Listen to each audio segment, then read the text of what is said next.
7h37, 28 secondes ce matin, mon réveil sonne. Il sonne parce qu'il vient de détecter que je venais de finir une phase de sommeil profond, et donc il m'a réveillé à allumer ma cafetière. Je me lève donc en forme, je monte sur ma balance qui me félicite pour ma course de la veille, puisque mon bracelet connecté lui a fait part de la performance. Je vais ensuite prendre un café tout chaud, et là, Waze, une application de GPS intelligent, me dit qu'au vu de la circulation qu'il y a ce matin dans les rues, et si je veux être à l'heure pour mon rendez-vous de 9h, si on croit mon agenda, il serait temps de partir. Je prends donc mes clics et mes claques, ma journée est lancée. Ce récit, il y a encore 2 ans, aurait pu être une fiction. Et aujourd'hui, finalement, il vous semblerait presque familier, voire banal.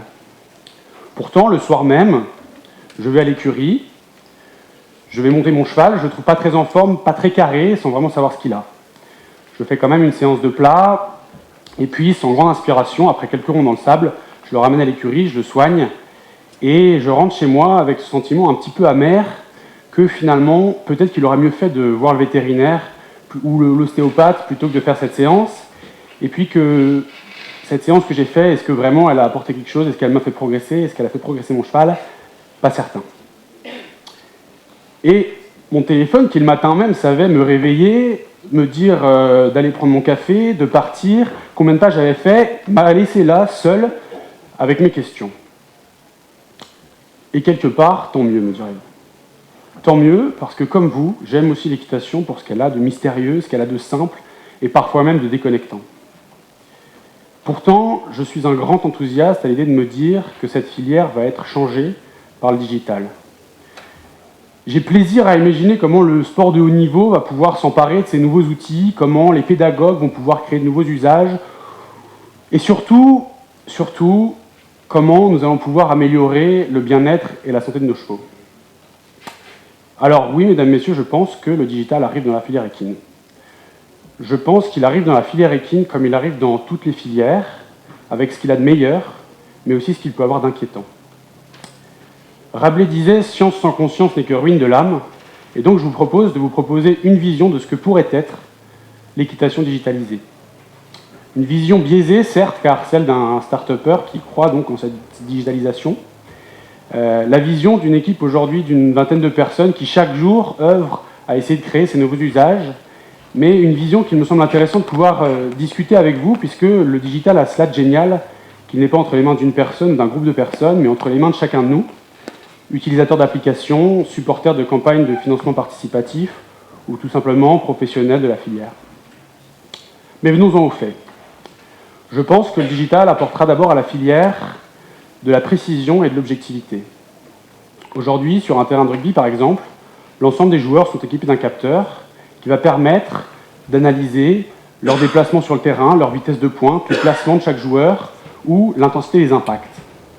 Ces données ont pu grandement faire progresser la façon dont les équipes étaient entraînées sur le plan physique, sur le plan technique et sur le soin qu'on pouvait apporter à chaque joueur. Et pourtant, pour avoir pratiqué ces deux sports, l'équitation et le rugby, je peux vous dire que la finesse et l'analyse sont plutôt des vertus appréciées en équitation. Et finalement, la comparaison s'arrêtera là, puisque le corollaire, c'est que je préfère avoir des problèmes avec des cavaliers qu'avec des rugbyman. C'est ce que nous essayons de créer chez Equisense, ce type d'outils qui vont permettre d'analyser le travail d'un cheval sur des mois, d'analyser sa progression, de donner au cavalier un retour sur sa séance, savoir si elle a mieux fini qu'elle a commencé, ou même à l'échelle d'un parcours d'obstacles ou d'une reprise de dressage, pouvoir lui donner au cours du parcours des données aussi fondamentales que l'amplitude de la foulée, la cadence, la vitesse du galop ou alors la forme des sauts. Nous pensons chez Equisense que ces données-là vont pouvoir grandement changer la façon dont nous entraînons les chevaux à haut niveau ou dont nous formons les cavaliers. Je vous parle là de données sportives relatives à une performance ou un progrès, mais imaginez maintenant qu'on remplace l'amplitude de la foulée par sa symétrie. Imaginez qu'un algorithme apprenne le comportement de votre cheval et qu'il apprenne aussi le comportement de milliers d'autres chevaux. Eh bien, cet algorithme sera capable de prédire avec une bonne probabilité, avant même que vous puissiez en ressentir les prémices, que votre cheval risque d'avoir un problème. Regardez par exemple la précision chirurgicale avec laquelle Amazon arrive à savoir de quel produit vous allez avoir besoin. Eh bien, c'est aussi cela que nous essayons de construire, l'intelligence de la donnée au service du bien-être des chevaux. Le digital, ensuite, va créer de l'intelligence, Qui n'a pas ici lu un de ces très bons livres de Michel Robert? Tant de bons exercices que j'aurais dû et que j'aurais pu faire, mais la distance entre mon canapé et ma selle étant telle que je ne les ai jamais mis en application. Eh bien, une application qui connaîtrait votre pratique de l'équitation, votre niveau, les problèmes que vous pouvez rencontrer, sera en mesure de vous proposer, au moment le plus opportun, l'exercice le plus approprié, et donc que vous ayez à disposition cet exercice sur votre cheval dans votre carrière. Enfin, le digital va apporter du partage, parce que ces données que vous avez entre vos mains, vous serez capable de les partager avec votre vétérinaire, votre coach, votre propriétaire, votre demi-pension ou votre maréchal ferrant. Et là, je vais vous décevoir, mais non, votre iPhone ne va pas referrer votre cheval. En revanche, il donnera à chacun de ces acteurs un tel degré d'information que chacun, à son niveau, pourra exercer son métier et apporter un maximum de valeur ajoutée. Chez Equisens, nous pensons que la magie du numérique s'arrête là. Alerter, informer et partager l'information. Et de même que finalement, vous allez rester encore pendant quelques années le seul maître à bord de votre voiture, je pense que l'homme de cheval restera, et pour très longtemps, le seul à même d'appréhender la complexité de cet être vivant et de la technicité de ce sport. Le monde dont je vous parle, je le trouve beau. Je le trouve beau, mais ce monde est encore un rêve.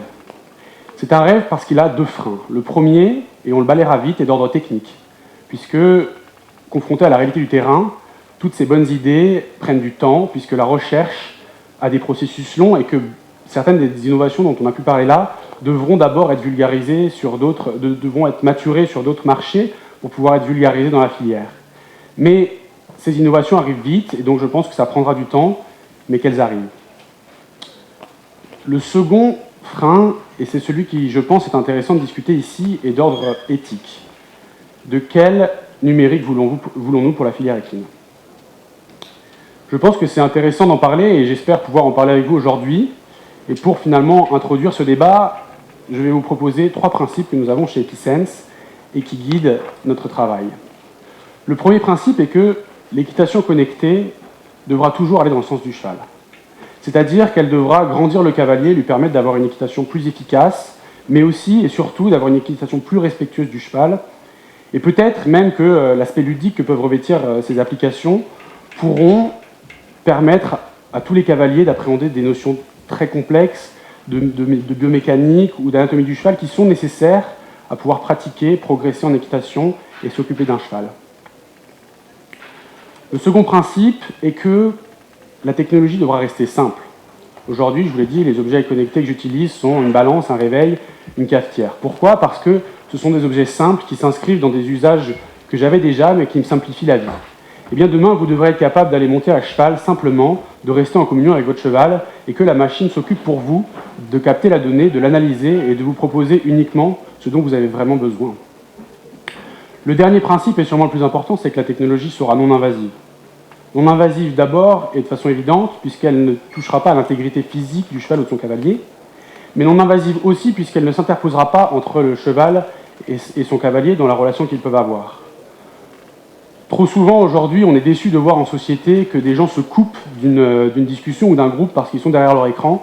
Eh bien ça, on pense que ce n'est pas possible dans la relation entre le cheval et son cavalier, et donc ce sont des usages que nous essaierons de ne pas favoriser. Si on prend un peu de hauteur à l'échelle de la filière, au vu de la richesse de cette filière, du nombre de disciplines qui existent, du nombre de niveaux, des différents métiers, nous pensons que la filière numérique dans l'équitation sera un environnement ouvert dans lequel chaque métier, dans chaque discipline, pourra apporter sa valeur et donc traiter l'ensemble des usages. Voilà, c'est ce que nous essayons de créer chez Equisens, des objets techniques, mais avant tout une plateforme d'analyse de données et de services qui, je l'espère, permettront de faire progresser les cavaliers et d'améliorer la santé et le bien-être des chevaux. Merci beaucoup.